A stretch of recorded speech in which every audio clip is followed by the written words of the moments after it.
Au fil des ans, les moteurs à réaction ont été la force motrice derrière les progrès incroyables et les réalisations de l'aviation moderne. Ces dispositifs remarquables nous ont permis de transcender les frontières du temps et de l'espace, reliant des coins éloignés du globe en quelques heures. Suivez leur évolution depuis les premiers jours de l'aviation jusqu'aux innovations de pointe qui promettent de façonner l'avenir du voyage aérien. Rejoignez-nous alors que nous explorons le nouveau moteur à hydrogène des États-Unis qui propulse l'hypersonique Darkstar. Le fonctionnement interne typique d'un moteur à réaction est assez fascinant. Tout commence avec le compresseur, comme un ensemble de ventilateurs qui compriment l'air dans un espace plus restreint. Cela rend l'air pressurisé et super chaud. Ensuite, cet air super chaud et pressurisé entre dans la chambre de combustion, où il rencontre du carburant d'avion, et il se mélange. Lorsqu'il s'enflamme, c'est comme une grande explosion, libérant de l'énergie. Cette énergie fait rapidement expandre l'air et le propulse hors de l'arrière du moteur. Mais voici où cela devient encore plus intéressant.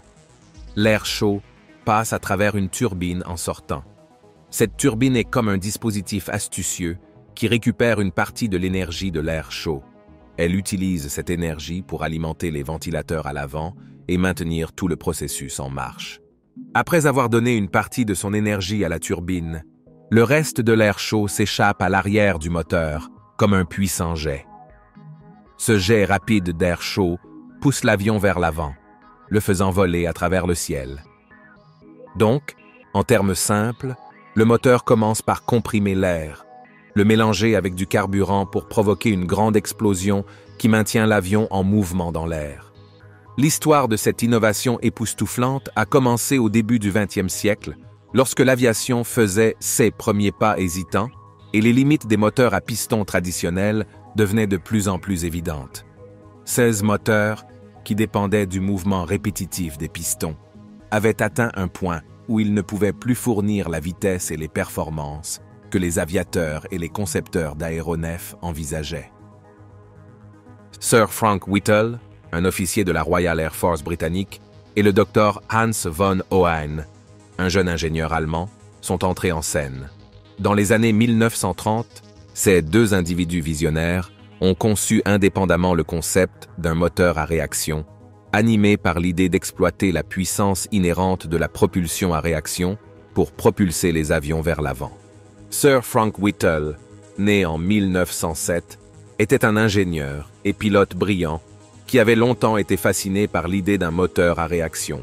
Ses connaissances et sa compréhension de la technologie de la turbine à gaz l'ont amené à rédiger le premier brevet pour un moteur à réaction en 1930, alors qu'il était encore élève officier au Royal Air Force College. Le concept de Whittle impliquait d'aspirer de l'air, de le comprimer, de le mélanger avec du carburant, d'allumer le mélange et d'expulser les gaz d'échappement à haute vitesse pour générer une poussée, les principes fondamentaux de la propulsion à réaction. Malgré le scepticisme et les défis bureaucratiques, la dévotion de Whittle et sa croyance dans le potentiel de son idée étaient inébranlables. De l'autre côté de la Manche, le Dr Hans von Ohain travaillait indépendamment sur un concept similaire en Allemagne.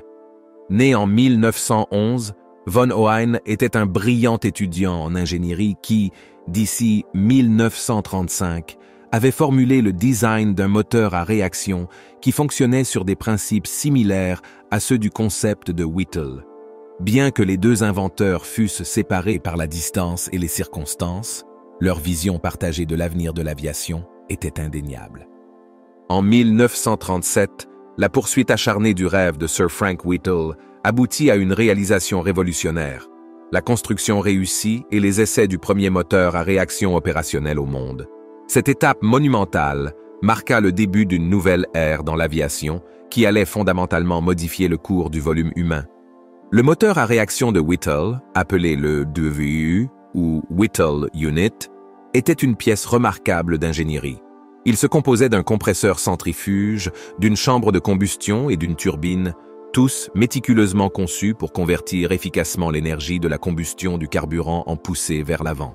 Les essais réussis du moteur démontrèrent que la propulsion à réaction n'était pas seulement un concept théorique, mais une réalité pratique. Le développement réussi du moteur à réaction par Sir Frank Whittle et le Dr Hans von Ohain fut une percée dans l'aviation. Fini les journées où les moteurs à piston peinaient à pousser les avions à leurs limites. Une nouvelle ère avait commencé, définie par la puissance et le potentiel immense de la propulsion à réaction. Les avantages des moteurs à réaction furent immédiatement remarqués. Ils offraient des rapports poussée-poids considérablement plus élevés que leurs homologues à piston, résultant en des avions plus rapides et plus agiles. Les moteurs à réaction éliminaient le besoin d'hélices, réduisant la traînée et améliorant les performances aérodynamiques. Ces moteurs fonctionnaient également de manière plus douce, offrant une expérience de volume plus silencieuse et confortable. Alors que le monde était au bord de la Seconde Guerre mondiale, la Grande-Bretagne et l'Allemagne reconnaissaient l'importance stratégique de la propulsion à réaction dans l'aviation militaire. Le ministère britannique de la production d'avions a créé la société Power Jets Limited pour développer et fabriquer des moteurs à réaction basés sur les conceptions de Whittle. En Allemagne, le travail du Dr von Ohain a conduit au développement du Heinkel He 178, le premier avion à réaction au monde, qui a effectué son volume historique en 1939. Avant la Seconde Guerre mondiale, la guerre aérienne reposait principalement sur des avions propulsés par hélice. Ces avions étaient limités en termes de vitesse, d'altitude et de maniabilité. Les combattants de la guerre, y compris les grandes puissances comme l'Allemagne, les États-Unis et le Royaume-Uni, reconnaissaient la nécessité d'avions plus avancés et plus rapides pour obtenir un avantage stratégique. Le Messerschmitt. Me 262, également connu sous le nom de Schwalbe, est devenu l'un des avions les plus emblématiques de l'époque. Des moteurs à réaction propulsaient l'avion. Le Me 262 différait considérablement des chasseurs conventionnels à moteur à piston. Les turboréacteurs du Me 262, en particulier le Junkers Jumo 00, 4 et plus tard le BMW 003, le propulsaient à des vitesses auparavant inimaginables, capables d'atteindre des vitesses d'environ 850 km/h, dépassant tous les chasseurs alliés contemporains. Son baptême opérationnel en 1944 a envoyé des ondes de choc à travers la communauté de l'aviation, car il devenait évident qu'une nouvelle ère de la guerre aérienne avait débuté. La vitesse et l'agilité du Me 262 lui conféraient un avantage distinct en combat. Il pouvait facilement intercepter et engager les bombardiers alliés en faisant un redoutable adversaire dans les cieux. Bien que son impact sur l'issue de la guerre ait été limité en raison de problèmes de production et de contraintes logistiques, le Messerschmitt Me 262 a démontré l'immense potentiel des avions de combat à réaction. Le Gloster Meteor, réponse britannique au Me 262, est devenu le premier chasseur à réaction allié à entrer en service opérationnel. SS Motor Rolls-Royce Welland l'ont propulsé à des vitesses rivalisant avec celles des chasseurs à hélice contemporains. Après la Seconde Guerre mondiale, l'innovation et le développement des moteurs à réaction ont pris un tournant significatif en passant des applications militaires à l'aviation commerciale. Cette transition ouvrirait la voie à une nouvelle ère du voyage aérien caractérisée par des vitesses plus élevées, un confort accru pour les passagers et des temps de trajet réduits. Une étape clé dans cette transition a été l'introduction du de Havilland Comet en 1952, le premier avion de ligne commerciale à réaction au monde.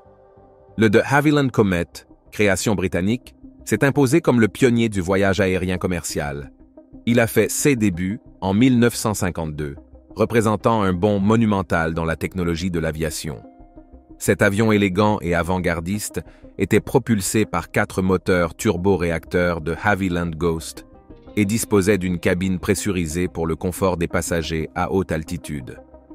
Bien que le Comet ait représenté un investissement majeur pour les compagnies aériennes, il a rapidement prouvé sa viabilité économique. Son efficacité et sa vitesse se sont traduites par des coûts d'exploitation réduits et un potentiel de revenus accru. Les compagnies aériennes qui ont adopté la technologie à réaction ont acquis un avantage concurrentiel dans l'industrie. Les passagers préféraient la vitesse et le confort du voyage en jet, et les compagnies aériennes capables d'offrir ces avantages ont capturé une plus grande part de marché. Malgré ces réalisations révolutionnaires, le de Havilland Comet a fait face à des défis et des revers. Au cours des premières années d'exploitation, une série d'accidents tragiques impliquant des avions Comet a soulevé des inquiétudes quant à son intégrité structurelle. Les enquêtes ont révélé des défauts de conception liés aux fenêtres de forme carrée de l'avion et aux contraintes subies lors des cycles de pressurisation. Ces problèmes ont entraîné des accidents catastrophiques et une perte de confiance du public dans l'avion. La société de Havilland a redessiné le Comet, abordant les préoccupations structurelles. Cependant, à ce moment-là, d'autres fabricants, notamment Boeing et Douglas aux États-Unis, étaient entrés sur le marché des avions de ligne à réaction avec leurs propres offres. En 1958, Boeing a introduit le 707, un avion de ligne long courrier qui allait devenir une icône de l'aviation commerciale. À la même époque, Douglas a dévoilé le DC-8, un autre concurrent redoutable sur le marché croissant des avions de ligne à réaction. Ces avions de ligne américains ont rapidement été largement acceptés et approuvés par les compagnies aériennes et les passagers. Le Boeing 707, par exemple, offrait une gamme de configurations et d'aménagements de sièges, le rendant polyvalent pour divers besoins des compagnies aériennes. Avec ses 4 puissants moteurs turboréacteurs, le 707 pouvait facilement couvrir de longues distances, le rendant adapté aux vols transcontinentaux et intercontinentaux. Le succès de ces premiers avions à réaction a stimulé des avancées significatives dans la technologie des moteurs à réaction. Les fabricants de moteurs tels que Pratt & Whitney, Rolls-Royce et General Electric ont rivalisé pour développer des moteurs plus puissants et plus efficaces. Ces avancées ont abouti à des moteurs avec des rapports poussée-poids plus élevés, une consommation de carburant réduite et une fiabilité améliorée. Le passage des moteurs turbojet aux moteurs turbofan a marqué une autre étape significative dans l'histoire de l'aviation. Ce changement technologique a jeté les bases des avions à réaction contemporains, fusionnant harmonieusement les avantages de la propulsion à réaction avec l'efficacité évoquant une hélice. Les moteurs turbo, y compris les turbocompresseurs dans les moteurs à combustion interne et les turbofans dans l'aviation, offrent plusieurs avantages distincts qui les ont rendus largement utilisés dans diverses applications. Les turbocompresseurs dans les moteurs à combustion interne et les turbofans dans l'aviation améliorent significativement la puissance et l'efficacité. Dans les moteurs à combustion interne, un turbocompresseur force davantage d'air dans la chambre, permettant une meilleure combustion du carburant et une augmentation de la puissance. Cela se traduit par une accélération améliorée et des performances globales sans avoir besoin d'un moteur plus volumineux. Dans l'aviation, les moteurs turbofan sont connus pour leur efficacité énergétique, permettant aux avions de parcourir de plus longues distances avec une consommation de carburant moindre. Cette efficacité est particulièrement cruciale dans l'aviation commerciale, où les coûts de carburant sont une dépense opérationnelle significative. Les moteurs turbo, excellents également à des altitudes plus élevées où la pression atmosphérique est plus basse en maintenant leur efficacité et leur puissance à des altitudes élevées, permettant aux avions de voler à des niveaux plus économes en carburant. Cette capacité est cruciale pour les vols long courriers, où rester à des altitudes de croisière optimales réduit le temps de voyage et la consommation de carburant. De même, les moteurs à combustion interne suralimentés se comportent bien à des altitudes élevées, les rendant adaptés aux terrains montagneux et aux applications de conduite en haute altitude. Les moteurs turbo permettent la réduction de la taille tout en maintenant ou même en améliorant les performances. Dans l'industrie automobile, des moteurs turbo plus petits peuvent remplacer des moteurs atmosphériques plus gros sans sacrifier la puissance. Cette réduction de taille réduit le poids, contribuant à une meilleure efficacité énergétique et à des caractéristiques de conduite améliorées. Dans l'aviation, les moteurs turbofans fournissent la poussée requise avec des cœurs de moteur plus petits et plus légers par rapport aux anciennes conceptions de turbojets. Cette réduction de poids bénéficie aux avions, permettant une capacité de charge accrue et des performances globales améliorées. Ces moteurs entraînent souvent une réduction des émissions. Dans les moteurs à combustion interne, la suralimentation peut contribuer à améliorer l'efficacité énergétique, le rendant plus efficace. Cette efficacité est particulièrement cruciale dans l'aviation commerciale, où les coûts de carburant sont une dépense opérationnelle significative. entraînant une réduction des émissions de dioxyde de carbone. De plus, les moteurs suralimentés peuvent être réduits en taille, réduisant davantage les émissions. Dans l'aviation, les moteurs turbofans modernes sont conçus en mettant l'accent sur la durabilité environnementale. Ils produisent moins d'émissions, y compris des niveaux plus faibles de CO2 et d'oxyde d'azote par rapport aux anciens types de moteurs, contribuant à atténuer l'impact environnemental de l'industrie de l'aviation. Leur grand ventilateur frontal les définit et est devenu la norme pour les avions modernes en raison de leur efficacité impressionnante et de leur fonctionnement plus silencieux. Dans cette transformation, nous explorons l'essence des turbofans et des avions qui ont adopté cette technologie révolutionnaire. Au cœur même, les moteurs turbofans comprennent des composants complexes travaillant en harmonie pour générer une poussée efficace. Cela inclut le compresseur, la chambre de combustion, la turbine et le ventilateur proéminent, distinguant les turbofans des anciens turbojets. Le processus commence avec le ventilateur, qui aspire et compresse de grands volumes d'air. Ce ventilateur est un assemblage complexe de ventilateurs plus petits emboîtés, élevant la pression et la température de l'air et posant les bases de l'opération du moteur. L'air pressurisé entre dans la chambre de combustion, se mélangeant avec le carburant d'avion et s'enflamme, créant une explosion contrôlée libérant une énergie substantielle. Cette énergie provoque une expansion rapide de l'air, le propulsant vers l'arrière du moteur. La brillance se déploie lorsque l'air chaud et à grande vitesse passe à travers la turbine, qui capture une partie de son énergie. Cette énergie capturée alimente le ventilateur et le compresseur, maintenant l'efficacité du moteur. L'air chaud restant sort du moteur, formant un jet d'air puissant et propulsant l'avion vers l'avant. Le type de moteur turbofan couramment utilisé dans l'aviation commerciale moderne, les moteurs turbofan à grand taux de dérivation, a pris de l'importance en tant que groupe motopropulseur standard pour les avions de passagers. Ils sont une merveille d'ingénierie qui tire parti des principes de la propulsion à réaction avec une touche unique. Une partie substantielle de l'air entrant contourne le moteur principal, contribuant à la génération de la poussée tout en servant également de mécanisme de réduction du bruit. Le taux de dérivation est un paramètre critique qui définit l'efficacité et les caractéristiques sonores du moteur. Il représente le rapport de la masse d'air qui contourne le moteur principal à la masse d'air qui le traverse. Les moteurs à grand taux de dérivation ont un taux de dérivation généralement supérieur à 5 pour 1, ce qui signifie que plus de 5 fois la quantité d'air circule autour du moteur principal par rapport à ceux qui le traversent. Deux exemples exceptionnels de moteurs turbofan à grand taux de dérivation qui ont eu un impact significatif sur l'industrie de l'aviation commerciale sont le General Electric CFM56 et le Pratt & Whitney PW1000G. La famille de moteurs CFM56, développée par CFM International, a été un pilier de l'aviation commerciale depuis des décennies. Réputés pour leur fiabilité et leur efficacité, les moteurs CFM56 équipent de nombreux avions, dont les familles Boeing 737 et Airbus A320. Ces moteurs ont joué un rôle substantiel dans la démocratisation des voyages aériens, les rendant accessibles et abordables pour des millions de personnes dans le monde entier. Le PW1000G est un moteur révolutionnaire connu pour sa technologie innovante de turbofan à engrenage. Cette conception intègre une boîte de vitesse de réduction entre le ventilateur et le compresseur basse pression, permettant à chaque composant de fonctionner à sa vitesse optimale.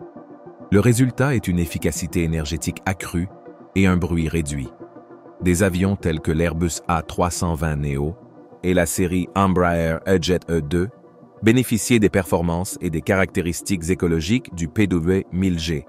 Le concept de turbofan à engrenage représente un saut significatif dans la technologie des moteurs à réaction et témoigne de la quête continue de l'efficacité et de la durabilité dans l'aviation. Alors que le volume commercial subsonique est aujourd'hui la norme, le voyage supersonique était autrefois une réalité, comme le démontre le Concorde, qui opérait à 2 fois la vitesse du son. Malgré sa prouesse technologique, le Concorde a rencontré des défis économiques et a pris sa retraite du service. La quête d'un voyage aérien encore plus rapide se poursuit avec les moteurs hypersoniques.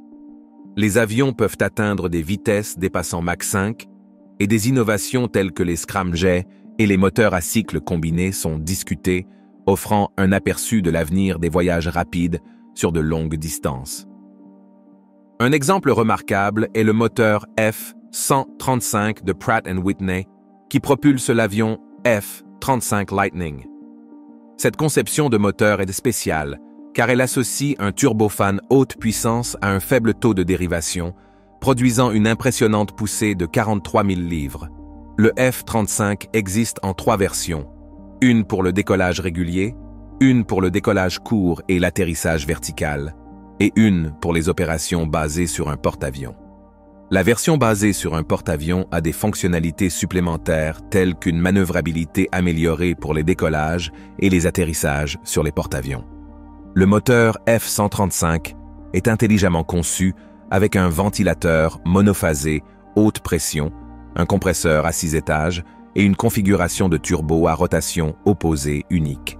Cette conception augmente la puissance tout en économisant du carburant, le rendant plus efficace que les moteurs plus anciens. Le F-135 dispose également d'une post-combustion conventionnelle, permettant au F-35 de devenir supersonique sans utiliser la chambre de combustion principale. Le moteur est construit pour durer, avec des pales de turbine fabriquées à partir de matériaux robustes, capables de supporter des températures et des pressions élevées, protégés par un revêtement spécial. Passons au successeur du moteur GE-J85, actuellement en développement en tant que moteur à cycle combiné basé sur une turbine. Il incarne un mélange de sophistication dans la conception et de performance exceptionnelle. Ce moteur innovant, connu sous le nom de Chimera, est destiné à propulser le Quarter Horse, un avion à grande vitesse télépiloté. Son approche hybride le distingue, incorporant des éléments des moteurs turbojet et ramjet. De manière remarquable, le composant turbojet peut fonctionner même lorsque l'avion est immobile, facilitant le décollage et le volume à basse vitesse. À mesure que l'avion accélère, il passe en toute transparence en configuration ramjet, réputé pour son efficacité à des vitesses élevées, surtout lorsque l'avion dépasse la vitesse du son par des multiples. Cette opération en double mode distingue le Chimera des moteurs à réaction conventionnelle, qui fonctionnent généralement en un seul mode. Notamment, le moteur Chimera et l'avion Quarter Horse sont construits à l'aide de matériaux haute température, capables de résister à la chaleur extrême générée lors des vols à grande vitesse.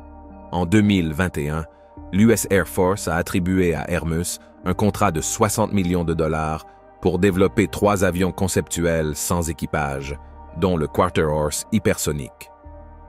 À la fin de novembre 2022, Airbus avait achevé la production de son moteur hypersonique, rapprochant ainsi cette technologie révolutionnaire de la réalité. Poursuivant la quête du développement de moteurs plus économes en carburant et respectueux de l'environnement, des sujets tels que l'utilisation de carburants alternatifs, de matériaux avancés et de conception de moteurs de pointe pour réduire les émissions et les empreintes carbone sont discutés. L'industrie de l'aviation explore les systèmes de propulsion électrique et hybride comme des changements potentiels de jeu. La propulsion électrique et hybride promet un voyage aérien plus silencieux, plus propre et plus durable. Fonctionnant sur les mêmes principes fondamentaux que les moteurs à réaction traditionnels, les moteurs à hydrogène font face à des défis uniques. L'hydrogène, sous forme liquide, est beaucoup plus dense en énergie, mais nécessite des températures extrêmement basses pour rester liquide. Pour y remédier, le moteur à hydrogène intègre un réservoir hautement isolé avec un système de refroidissement intégré, maintenant l'hydrogène sous forme liquide, à une température glaciale de moins 423 degrés Fahrenheit.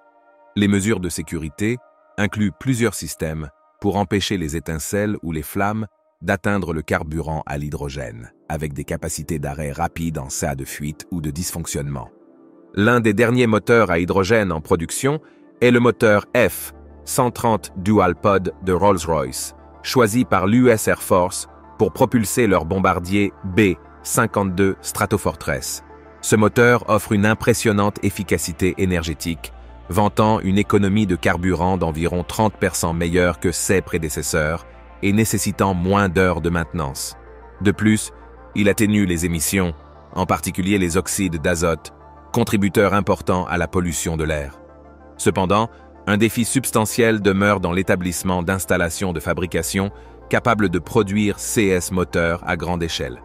Le processus de fabrication des moteurs à réaction est complexe, impliquant des matériaux avancés, un usinage de précision et une automatisation. Chaque composant est méticuleusement conçu pour résister aux conditions extrêmes de fonctionnement. Des tests rigoureux garantissent la fiabilité et les performances du moteur en le soumettant à des conditions exigeantes, notamment des températures et des pressions extrêmes.